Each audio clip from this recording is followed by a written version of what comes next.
Next जो हमारी slide है दैट इज मैनेजर ऑब्जेक्टिव्स के अंदर ही we can see the weaknesses means failures why becomes a fail. So the first point is कि most weaknesses are due to shortcomings in applying the MBO concepts. Basically MBO की जैसे हमने बात करी थी कि ये एक लाइक किस तरह से ऑर्गेनाइजेशन की प्लानिंग्स और उसके हवाले से जितनी भी तमाम चीज़ें होती हैं उसमें हमारी हेल्प हमको प्रोवाइड कर रहा होता है.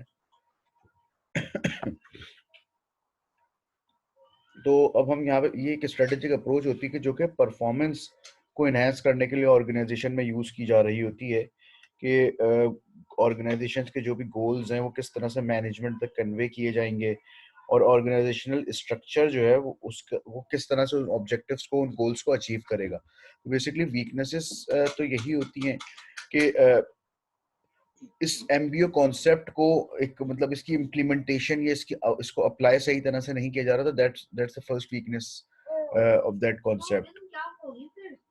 अच्छा, some examples are failure to teach the philosophy of self-control and self-direction, to give guidelines to goal setters, setting verifiable goals with the right degree of flexibility, overuse of quantitative goals, downgrading important goals that are difficult to put in terms of end results. तो हम इसमें ये तमाम इन चीज़ों को देख रहे होते हैं.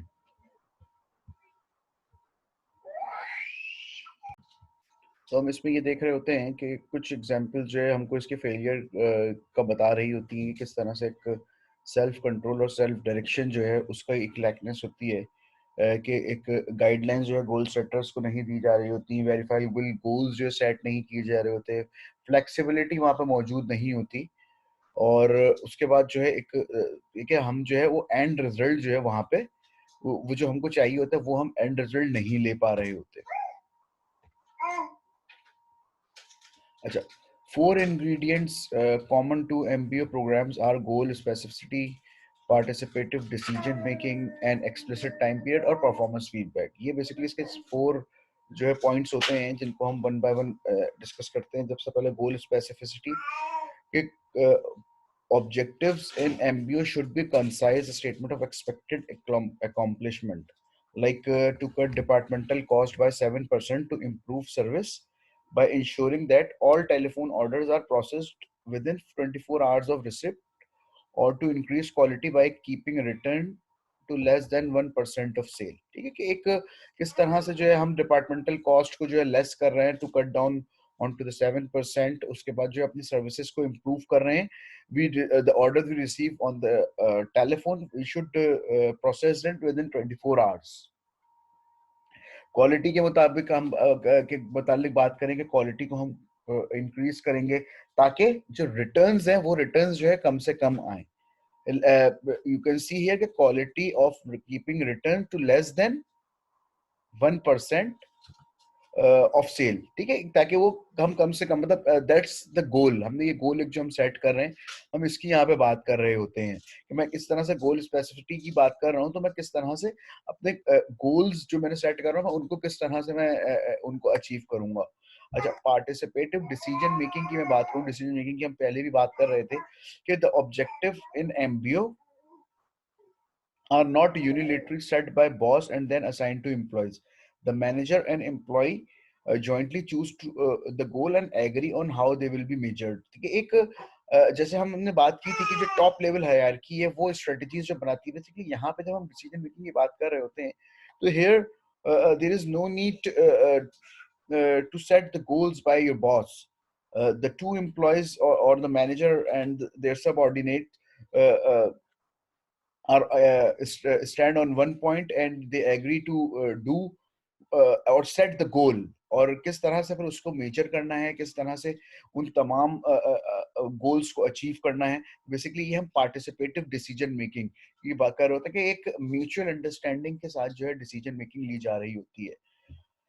एक्सप्लिसिट टाइम पीरियड की बात करते हैं कि each object has a specific time period in which it is to be completed typically 3 months 6 months और ईयर के एक टाइम पीरियड।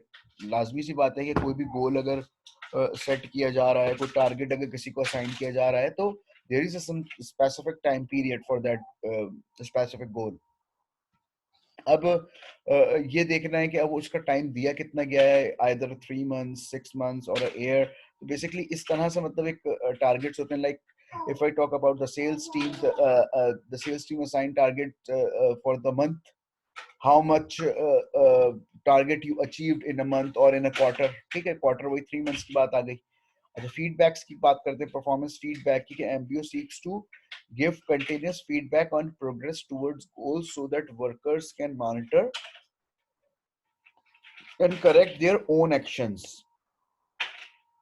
कि हम यहाँ पे ये बात ये देख रहे होते हैं कि एक कंटिन्यूअस फीडबैक का एक ऑप्शन जो होता है वो यहाँ पे खुला हुआ होता है कि किस तरह से जो है जो प्रोग्रेस जो भी है उसको फीडबैक दिया जा रहा है कि आपने बहुत अच्छा किया, आपने बहुत बुरा किया, या आप इसको इस तरह से मजीद बेहतर बना सकते थे, आप अपने गोल को मजीद इजीली आपने अचीव कर लिया, आप मजीद इजीली अचीव कर सकते थे। अब अपने वर्कर्स की परफॉर्मेंसेस को मेजर किया जा रहा है, मॉनिटर किया जा रहा है, और उनकी जो भी मतलब मिस्टेक्स हैं उनको सही किया जा रहा है ताकि वो फ्यूचर में उसको दोबारा से रिपीट ना कर सकें। तो basically it's a very important point, the performance feedback is very important. Feedback basically if you give feedback to someone, they analyze their performances or what they do, uh, sometimes that feedback also motivate the individual। ठीक है कि मैं अगर किसी को अगर motivate भी कर सकता हूं कि आपने बहुत अच्छा किया, and these are the words who can motivate anyone। अच्छा, we have some demerits of MBO, like के under an MBO program employees need some stability to work towards accomplishing the set goals. If new goals must be set every few weeks, there will be no time for employees to work on accomplishing the goals and measuring that accomplishment। Basically, if we talk if under an MBO program, uh, we need a flexibility। if I assign a new goal after every few weeks, their employees have no time to work on that specific goal. And how is it possible they generate the efficiency or effectiveness in that specific goal?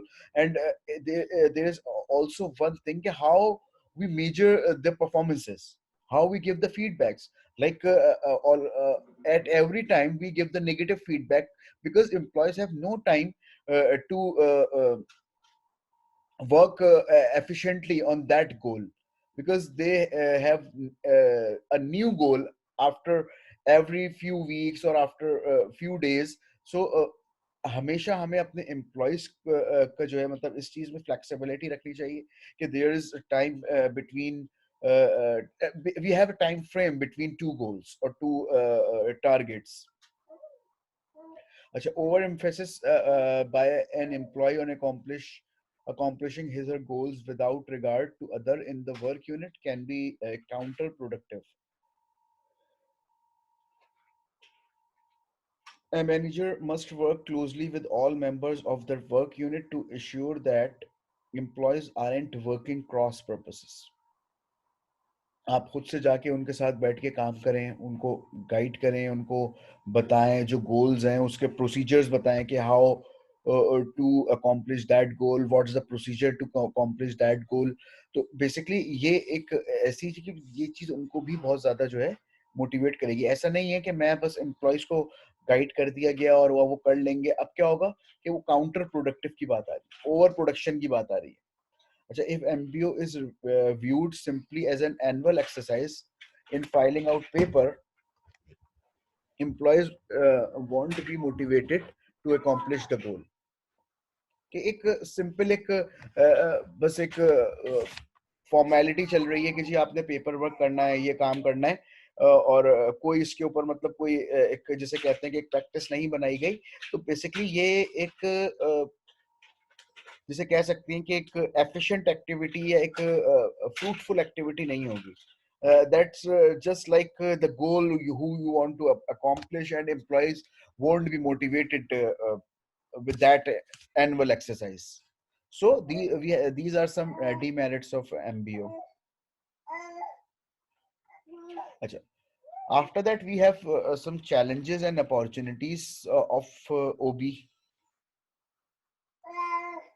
The workplace contains a wide mix of cultures, races, ethnic groups, gender, and ages. Employees have to learn to cope with rapid change due to global competition. Corporate loyalty has decreased due to corporate downsizing and use of temporary workers. Managers can benefit from OB theory and concepts. Basically, what the essence of these points are, कि जो एक किसी भी हम work place की, अगर मैं आसान अल्फाज में बात करूं, कि किसी भी एक हम वर्क प्लेस की अगर बात करते हैं कि वहाँ it's a mixture of different cultures, races, groups, genders, ages, तो हम ये कह सकते हैं कि अब उस जगह पे एक किसी की इंडिविजुअल को एडजस्ट करना इतना आसान नहीं होता. अच्छा, now employees have to learn to cope with rapid change. ठीक है, ग्लोबल कंपटीशन की वजह से एम्प्लॉयज को चेंज करना पड़ता है अपने आप को. लाइक कि अगर मैं किसी एक ऐसे सिटी में या एक ऐसे कंट्री के अंदर काम कर रहा हूँ कि जहाँ पे एक मल्टी कल्चरल सोसाइटी जो है कि where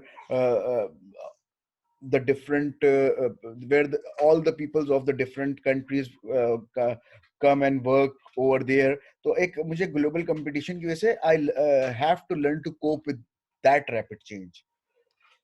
And another very important thing is कि एक corporate loyalty जैसे होती है कि मेरी organization के साथ एक loyalty, एक उसके साथ एक वाबस्तगी, it's also been decreased due to corporate downsizing के जिस तरह के कंडीशंस हैं कि डाउनसाइजिंग की जा रही है, और जिसको अब हम जो है एक नई जो एक टर्मिनोलॉजी जिसके लिए यूज होती है, दैट इज राइट साइजिंग.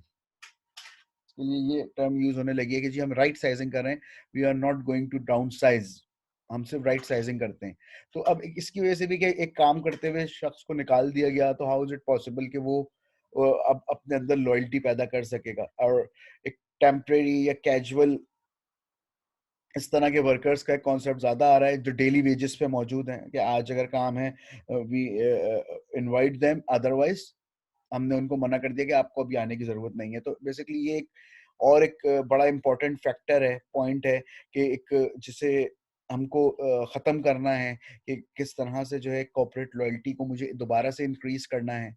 अच्छा, मैनेजर्स जो हैं ऑर्गेनाइजेशंस के, वो also take the benefit from the organisational behaviour theories and the concepts, ताकि वो इस चीज को अंडरस्टैंड कर सकें, उस चीज को अंडरस्टैंड कर सकें कि किस तरह से एक एम्प्लॉयज के साथ उनका बिहेवियर हो, किस तरह का एटीट्यूड उनका मौजूद हो. तो ये बड़ी एक, जैसे कहते हैं कि एक बड़ा एक इम्पॉर्टेंट एक पॉइंट है कि जिसको जो है मतलब ये जो रेज हो रहा होता है, और उसके बाद जो है फिर हमको इसके अकॉर्डिंगली रिएक्ट करना होता है.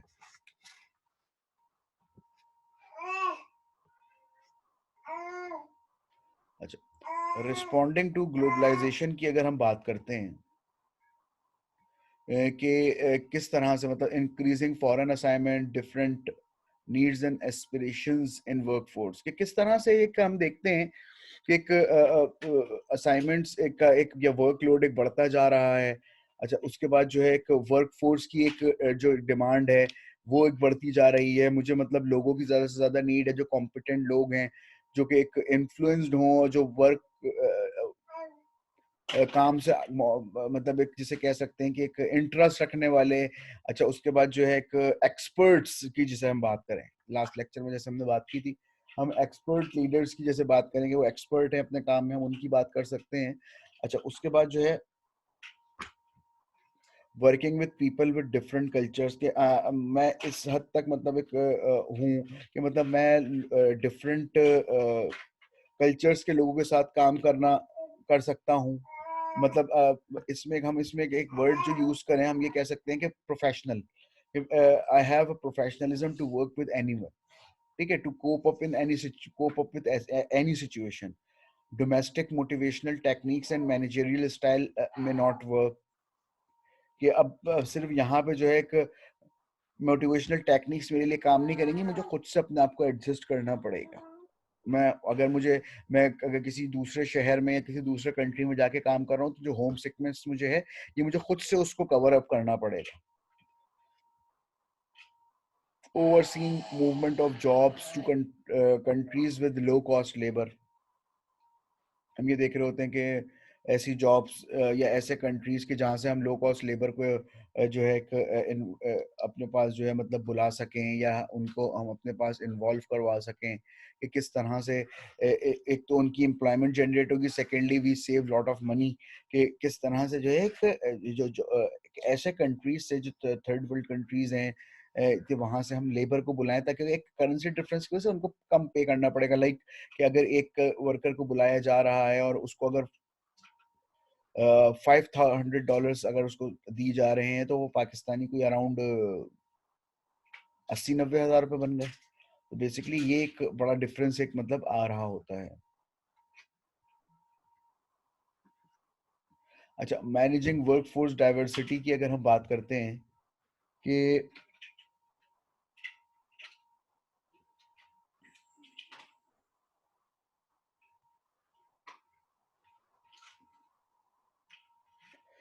organizations are becoming more heterogeneous mix of people in term of gender, age, race, ethnicity and sexual orientation, कि किस तरह से एक मिलते जा रहे हैं, मीन्स के सिमिलैरिटीज और डिफरेंसेस की हम बात करते हैं among employees in term of age, cultural background, physical abilities, disabilities, race.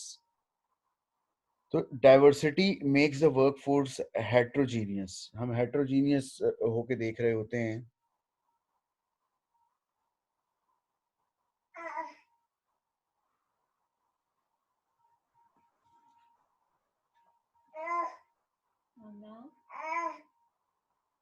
हम मुख्तलिफ किस्म के लोगों को देख रहे होते हैं, एक मिक्सचर उनका देख रहे होते हैं कि किस तरह से वो जो है ये काम कर रहे होते हैं। वहाँ पे डिफरेंट जेंडर से, एज से, रेस, एथनिसिटी के लोग मौजूद होते हैं।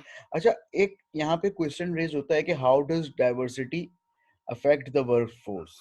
ठीक है, एक डाइवर्सिटी किस तरह से वर्क फोर्स को इफेक्ट कर सकती है, कि it improve the employees retention and engagement in the work. ठीक है, एक उसकी एंगेजमेंट, उसकी एक रिटेंशन यानी वापस उसका आ जाना काम के साथ, उसकी एक जिसे कह सकते हैं कि इन्वॉल्वमेंट की हम बात कर सकते हैं। And research has found that moral culture and employees engagement all thrive in diverse and inclusive workplaces. Uh, 83% of millennials reported that high level of engagement when they believe their company fosters an inclusive culture। ठीक है, कि एक different culture के लोग थे, कि जिसकी वजह से जो एक डाइवर्सिटी जो है वो इनकी इंक्रीज हुई।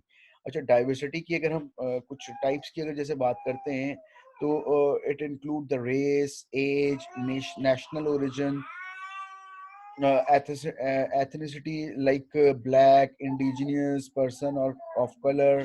हम कल्चर डाइवर्सिटी की बात कर सकते हैं, जेंडर की बात कर सकते हैं, फिजिकल एबिलिटीज की बात कर सकते हैं। उसके बाद हम बात करते हैं इसके अंदर अगर चैलेंजेस ऑफ वर्कफोर्स डाइवर्सिटी की बात करें, तो aligning diversity like practices with the unique organizational goal, moving from design to implementation। Training engagement की हम बात कर रहे होते हैं, ओवरकमिंग बायस की बात कर रहे हैं, इंटरनल रेजिस्टेंस कि मैं खुद को किस हद तक रोक सकता हूँ। अच्छा, why diversity is so important? It brings the new ideas and experiences and people can learn from each other. ठीक है, कि एक न्यू आइडियाज और एक्सपीरियंसेस हमें मिल रहे हैं, लोग नई नई चीजें इससे सीख रहे हैं, एक आइडियाज एक नए नए मिल रहे हैं, perspective lead to better problem solving. तो ऐसे आइडियाज जो कि एक प्रॉब्लम सॉल्विंग की हम बात कर सकते हैं, कि एक जिससे मैं प्रॉब्लम सॉल्विंग की तरफ जा रहा हूँ, ऐसे आइडियाज की डिफरेंट आइडियाज की बेस पे। Working in diverse team opens dialogue and promote creativity. It also create the creativity, promote the creativity। The value of diversity is true for our culture। अच्छा, अगर हम बात करते हैं कि कुछ बेनिफिट्स की, अगर हम डाइवर्सिटी के हवाले से बात करते हैं, तो हम ये कह सकते हैं कि the variety of perspective put a variety of world views into one room. You all come out the other side with better ideas. It also increase the creativity. It also increase the productivity, reduce fear like डर, FEAR वाला fear है, ये डर को हम जो है reduce कर रहे होते हैं और अपनी परफॉर्मेंसेस को हम बेहतर बना रहे होते हैं वर्क फोर्स डाइवर्सिटी की से। अच्छा, हाँ, we boost our brand's reputation and the global impact also.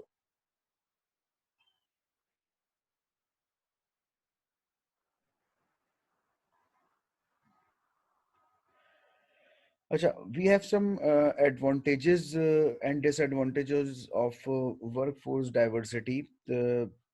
In a diversity in workplace, the advantages are the better financial result, global level competition, fact-based decision making, creative and innovative thinking. Advantages में मजीद अगर हम देखते हैं कि cross cultural understanding है। अच्छा, उसके बाद डिसएडवांटेजेस की अगर हम बात करते हैं कि डिफिकल्टी इन ट्रांजिशनिंग। अच्छा, और शॉर्ट टर्म, उसको छोड़ने चले, शॉर्ट टर्म कॉस्ट आउटले की हम बात कर रहे होते हैं।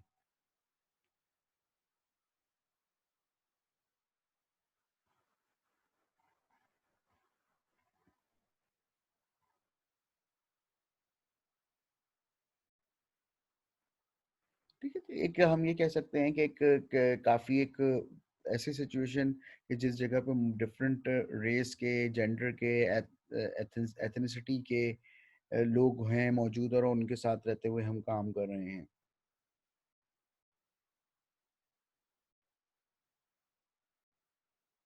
कुछ करेक्टरिस्टिक्स की अगर हम बात करते हैं कि अ, हम ये कह सकते हैं कि लाइक जैसे करेक्टरिस्टिक्स इसके यही हैं कि जो हमने जैसे बात की कि कुछ लाइक जैसे race, ethnicity, gender, religion, age, ability.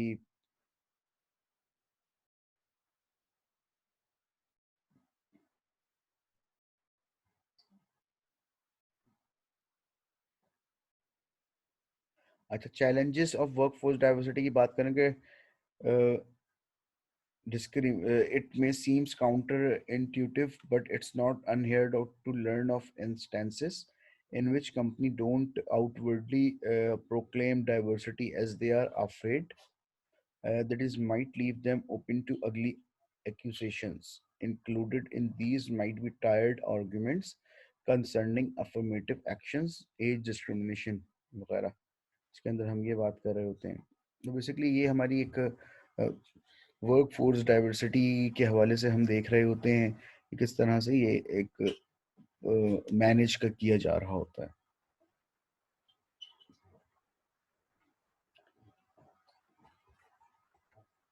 अच्छा, उसके बाद हम अगर बात करते हैं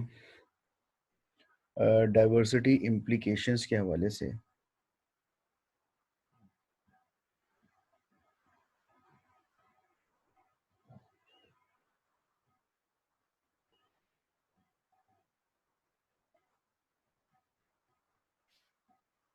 तो हम ये कह सकते हैं कि डाइवर्सिटी इम्प्लीकेशंस में manager have to shift their philosophy from treating everyone alike to recognizing differences and responding to those differences in way that ensure employees retention and greater productivity while at the same time not discriminating. It's like a diversity among students in education directly impact their performances. Studies show that students work better in diverse environment, enabling them to concentrate and push themselves further when they are people of other background working alongside them.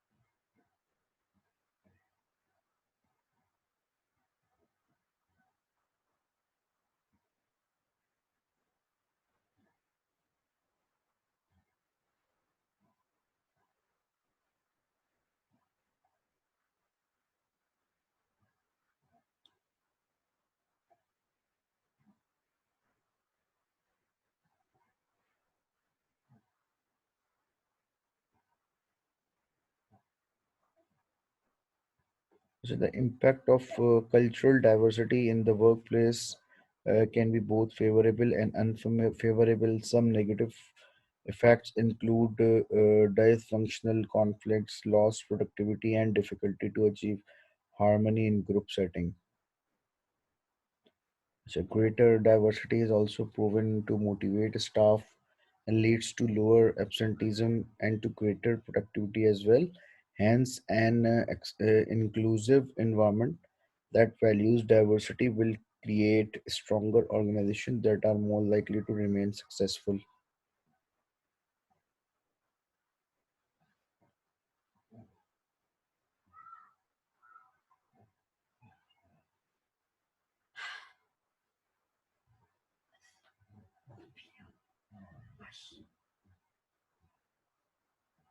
Okay, we have the benefits of diversity, cultural diversity in a workplace, like increased productivity, improved creativity, increased profit, improve employee engagement, reduce employees turnover, improved company reputation, wide range of skills, improves culture insights.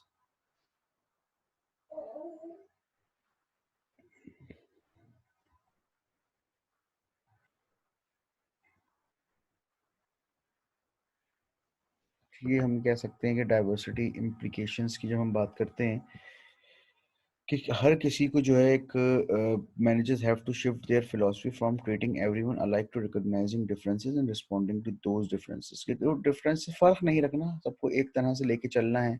भले कोई discrimination नहीं होनी चाहिए कि किसी race, किसी भी race का हो, किसी भी रंग कौम नस्ल का हो, there is no discrimination and treat all with equal their equal rights. अच्छा, thinking positive, creating a positive work environment can be competitive advantage. कि एक पॉजिटिव वर्क एनवायरनमेंट की अगर हम बात करते हैं कि किस तरह से लाइक कि एक फ्रेंडली वर्क एनवायरनमेंट क्रिएट किया जाए कि जिधर सब एक दूसरे को सपोर्ट कर रहे हों, एक इस तरह का एक एनवायरनमेंट हो कि जिक कॉम्पिटिटिव एनवायरनमेंट हो, जाहिर सी बात है कि मुकाबला नहीं होगा तो फिर लोग अचीवमेंट भी नहीं कर सकेंगे, गोल्स हैं वो भी नहीं कर सकेंगे, बट एक ऐसा कि लोग फ्रीली काम कर सकें, एक बहुत ऐसी टाइट सिचुएशन ना हो कि जिधर मेंटली टॉर्चर हो रहे हों, और एक working work work friendly environment जो है जनरेट किया जाए कि लाइक कि जिसमें एक जैसे हम इसकी एग्जांपल अगर लेंगे, गूगल को कभी आप लोग सर्च कीजिएगा कि गूगल कंपनी का जो वर्क इन्वायरमेंट है वो किस तरह का उन्होंने क्रिएट किया हुआ है कि जिधर अब एक वर्क इन्वायरमेंट जो है अगर फ्रेंडली होगा तो you can always think positively. ठीक है, अब positive work environment automatically generate बन जाएगा कि एक दूसरे सबको अपनी जॉब की सिक्योरिटी है कि कोई मुझे यहाँ से निकालेगा नहीं, तो मैं एफर्टलेस काम करूँगा बिल्कुल, और एफर्ट्स के साथ सॉरी काम करूँगा मैं, और एफिशिएंसी इफेक्टिवली मैं काम करूँगा।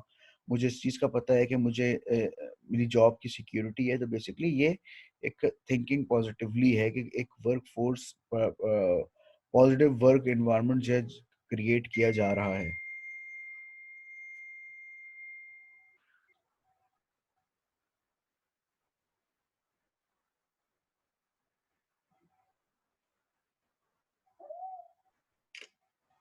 अच्छा, पॉजिटिव ऑर्गेनाइजेशनल स्कॉलरशिप, पॉजिटिव ओबी की अगर हम बात करते हैं कि examine how organizations uh, uh, examine how organization develop human strength, foster vitality and resilience and unlock potential। कि किस एक ऑर्गेनाइजेशन किस तरह से एक खुद से एक ह्यूमन बीइंग के अंदर अपने एम्प्लॉयज के अंदर जो है क्वालिटीज को डेवलप कर रही हैं, जो उनके हिडन टैलेंटेड हैं उनको ऊपर लेकर आ रहे हैं और उनको एक उस चीज का एक्सपीरियंस दे रहे हैं। सबसे एक जो इम्पोर्टेंट बात है वो ये है कि जिस जगह पे उनकी जो उनका एक्सपर्टीज है या जो उनका इंटरेस्ट है उसके अकॉर्डिंगली उनको काम असाइन किया जा रहा है। तो एक ये एक मतलब बहुत बड़ा जो है मतलब एक पॉइंट है कि हम इस जगह पे इसको देख रहे होते हैं। अच्छा, focus is on employee strength, not their weaknesses. We always focus, not just employees, we remember that thing in our life कि we always focus on the strength of anyone, not on the weaknesses. जब मैं employees की बात करता हूँ तो हम employees की weaknesses पे अगर नजर रखेंगे तो जो उसकी strength होगी वो भी उसकी weaknesses की तरफ जाना start हो जाएगी कि मैं कुछ भी अच्छा कर दूं, मुझे कभी मोटिवेट तो किया नहीं जाएगा या मुझे कभी तारीफ नहीं की जाएगी, तो ये एक नेगेटिविटी की तरफ जा रहा है। With the help of these tactics we never create the positive work environment. हम यहाँ पे तो हम नेगेटिविटी की तरफ चले गए, हमने नेगेटिव होना स्टार्ट कर दिया कि किस तरह से एक negative work environment generate start हो गया, और नेगेटिव वर्क एनवायरनमेंट जनरेट होगा तो वहां पे कभी भी ना तो हमारी जो है एक जिसे कहते हैं कि एफिशिएंसी आएगी और ना इफेक्टिवनेस आएगी, कि एम्प्लॉयज को खुद से उनका इंटरेस्ट ही खत्म हो जाएगा कि जी हमको तो कभी कोई तारीफ की जाती है ना कोई हमको कोई बेनिफिट दिया जाता है, तो एक एक हमेशा हमारी वीकनेसेस को सिर्फ जो है एक पॉइंट आउट किया जा रहा होता है। तो so we always focus on the employees strength, not on their weaknesses.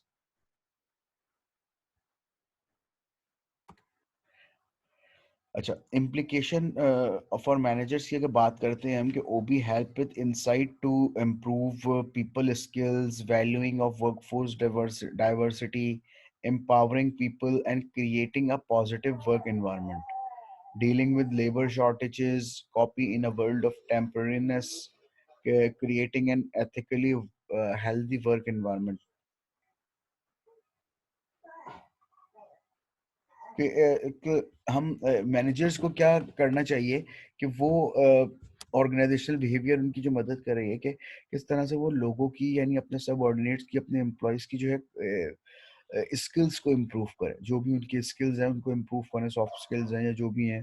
अच्छा, वर्क फोर्स डाइवर्सिटी को वैल्यू दें कि जो भी मतलब एक डिस्क्रिमिनेशन है या जिस हवाले से भी जो कुछ है उस चीज़ों को जो है मतलब किया जाए।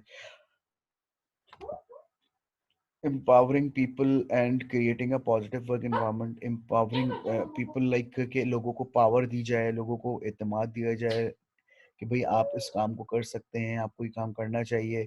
एक पॉजिटिव वर्क एनवायरनमेंट जो है क्रिएट करना चाहिए कि लोगों को मोटिवेट करके ये काम करवाया जा सकता है। लोगों को एक जैसे कह सके इंट्रिंसिक और एक्सट्रिंसिक मोटिवेशंस की हम बात करते हैं, तो वो दोनों चीज़ें भी यहाँ पे ऐड हो रही होती हैं। अच्छा, डीलिंग विद लेबर शॉर्टेजेस के समटाइम भी शॉर्टेज ऑफ लेबर, तो हमको इस सिचुएशन से निपटना चाहिए, डील करना आना चाहिए कि किस तरह से हम उस पर डील करेंगे कि जी ये टेम्परेरी इशू है, हम इसको सॉल्व कर जाएंगे। सिर्फ हाथ पैर फुला लेना, परेशान हो जाना, ये एक मतलब that's not the solution of any problem. Coping in the world of temporariness. अच्छा, उसके बाद जो है coping with world of temporariness, क्या मुझे जो जैसे काम चल रहा है, जैसे दुनिया चल रही है, मुझे उस तरह से उसके साथ सिचुएशन के अकॉर्डिंगली मुझे एडजस्ट होना है। जो उस ऑर्गेनाइजेशन का एनवायरनमेंट है तो मुझे उसके अकॉर्डिंगली चलना है। मैं अपना ज़्यादा दिमाग यूज़ करूँ बट मतलब पॉजिटिव वे में यूज़ करूँ, not in a negative way.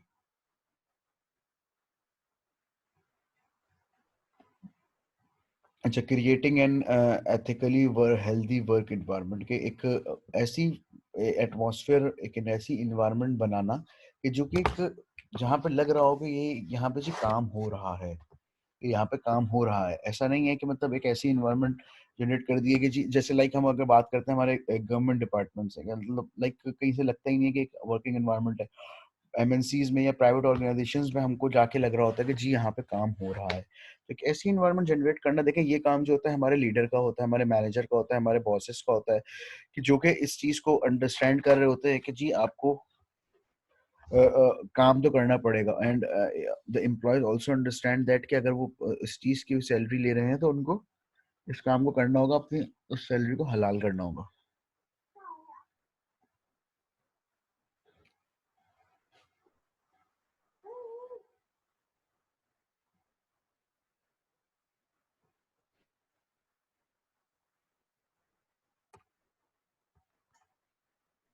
अच्छा, always keep in your mind that OB goal, organizational behavior goal, is to understand and predict human behavior in the organization, कि हम किस तरह से जो है एक ऑर्गेनाइजेशनल एक ह्यूमन बिहेवियर जो है एक ऑर्गेनाइजेशन के अंदर उसको देख रहे हैं और उसको अंडरस्टैंड कर रहे हैं, उसको किस तरह से चलाना है। Fundament fundamental consistencies अंडरलाई behaviour. ठीक है, एक बिहेवियर किस तरह का होना चाहिए, कैसा बिहेवियर है, उसको अंडरस्टैंड करना it is more important than ever to learn OB concept, कि मुझे इस कॉन्सेप्ट ऑर्गेनाइजेशनल बिहेवियर के कॉन्सेप्ट्स को अंडरस्टैंड करना होगा, तभी मैं लोगों को अपने साथ लेके चला सकता हूँ। Both managers and employees must learn to cope with temporary, कि जिस तरह की भी सिचुएशन है मुझे उस सिचुएशन के साथ एडजस्ट होना होगा, मुझे उस के अकॉर्डिंगली ही चलना पड़ेगा, काम करना पड़ेगा, अदरवाइज मेरे लिए बड़ी एक मुश्किल सिचुएशन पैदा हो सकती है। अच्छा, उसी के अंदर मैं मजीद अगर बात करूँ कि ऑथेंटिक लीडरशिप के हवाले से, तो हम ये कह सकते हैं कि arguing that to be an authentic person, an individual need to be honest with oneself and avoid depiction deception. Although this might be good advice for anyone, it may be especially critical for leaders. Authentic leaders कौन से होते हैं कि who they are, वो जानते हैं कि वो कौन है, know what they believe in and value, and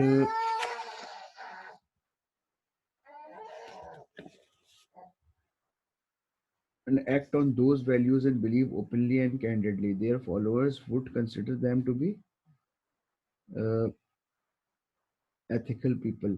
The primary quality, therefore, produced by authentic leadership is trust. How does authentic leadership build trust? Authentic leaders share information, encourage open communication, and stick to their ideals. The result, people come to have faith in authentic leaders because the concept is so recent.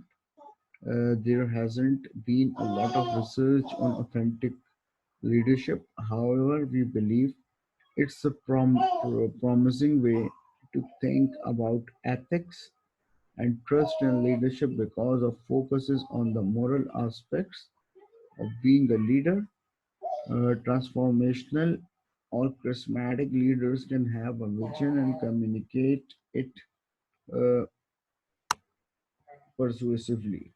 But sometimes the vision is wrong, as in the case of Hitler, or the leader is more concerned with his own needs or pleasures, as in the case with business leaders.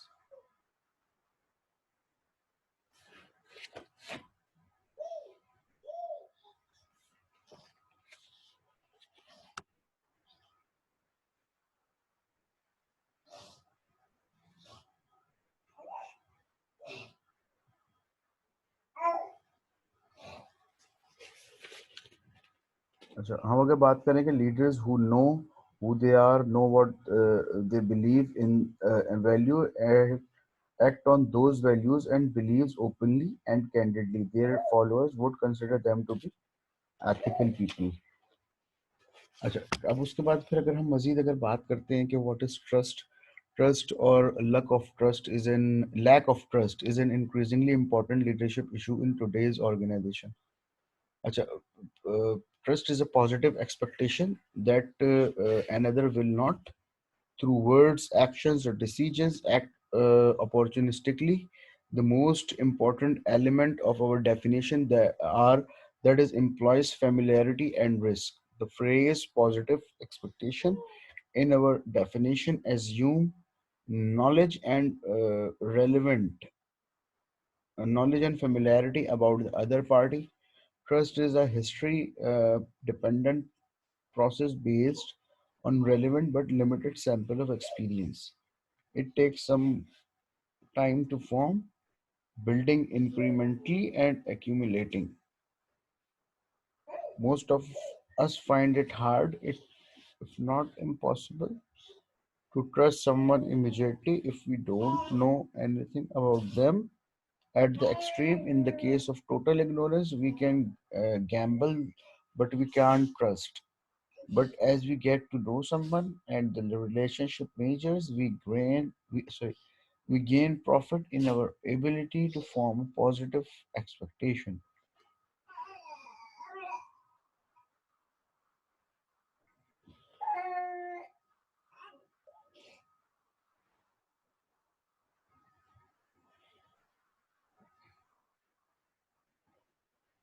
अच्छा, integrity refers to honesty and truthfulness. Of all five dimensions, this one seems to be most critical when someone accesses another's trustworthiness. For instance, when 570 white collar employees were recently giving a list of 28 attributes related to leadership, honesty was related to the most important by far.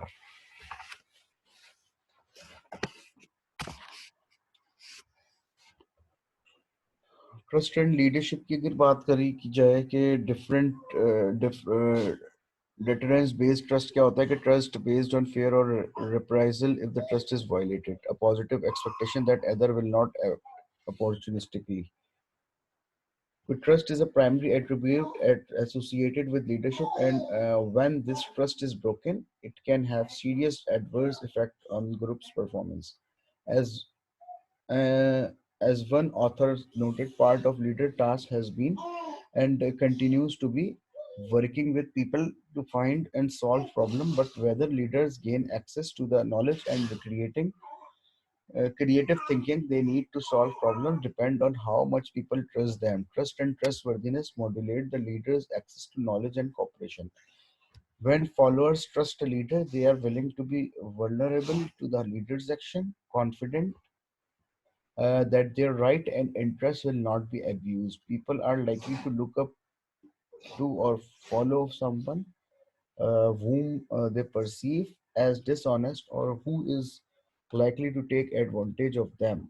Honesty, for instance, consistently ranked at the top of most people's list of characteristics they admire in their leader.